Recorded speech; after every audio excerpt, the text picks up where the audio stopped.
मुंबईकरांसाठी महत्त्वाची बातमी। मध्य रेल्वेची वाहतूक सध्या विस्कळीत झाली। कल्याण रेल्वे स्थानकामध्ये सिग्नल यंत्रणेमध्ये काहीसा बिघाड झाला। ऐन गर्दीच्या वेळीच प्रवाशांचे अतोनात हाल होत असल्याचं चित्र आहे। मुंबईकडे जाणारी वाहतूक मंदावली। कल्याण स्थानकामध्ये प्रवाशांचा खोळंबा झाला, तर कल्याण ते डोंबिवलीमध्ये पहाटेपासून पावसाने दमदार बॅटिंग केली। पावसामुळे चाकरमान्यांसह विद्यार्थ्यांचे देखील हाल होत आहेत। महत्त्वाची बातमी, मध्य रेल्वेची वाहतूक विस्कळीत झाली। कल्याण रेल्वे स्थानकातील ही दृश्य देखील आपण पाहतोय आणि याचा आढावा घेतला आमचे प्रतिनिधी अशोक कांबळे यांनी। पाहूयात। काल मध्यरात्रीपासूनच पावसाने आपली सुरुवात केली होती। रिमझिम पाऊस पडत होता, परंतु पहाटेपासून या पावसाचं रूपांतर आणि मुसळधार पावसामध्ये झालं होतं।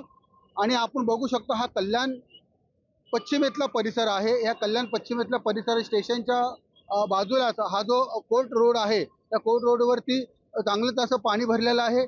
वाहन चालकांना देखील ह्याच्यातून मार्ग काढण्यासाठी तारेवरची कसरत करावी लागते।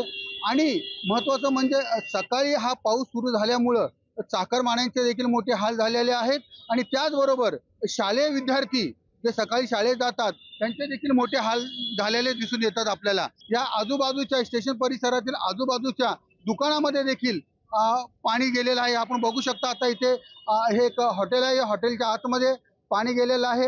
आपण पाहू शकता, कल्याण डोंबिवली महानगरपालिकेने हे पाणी काढण्यासाठी मोटर देखील लावलेली आहे। पावसाच्या अगोदर जे टेंडर काढले होते करोड रुपयाचे नाले सफाईचे, ते टेंडरचं झालं काय? हा 2 तासाचा पाऊस जरी पडला तर मोठ्या प्रमाणात कल्याण परिसरामध्ये पाणी भरतं। मग नक्की ह्या टेंडरचं झालं तरी काय? हा पैसा गेला कुठे? जो जनतेचा पैसा असतो टेंडर मार्फत गेला कुठे, असं नागरिकांचं म्हणणं आहे।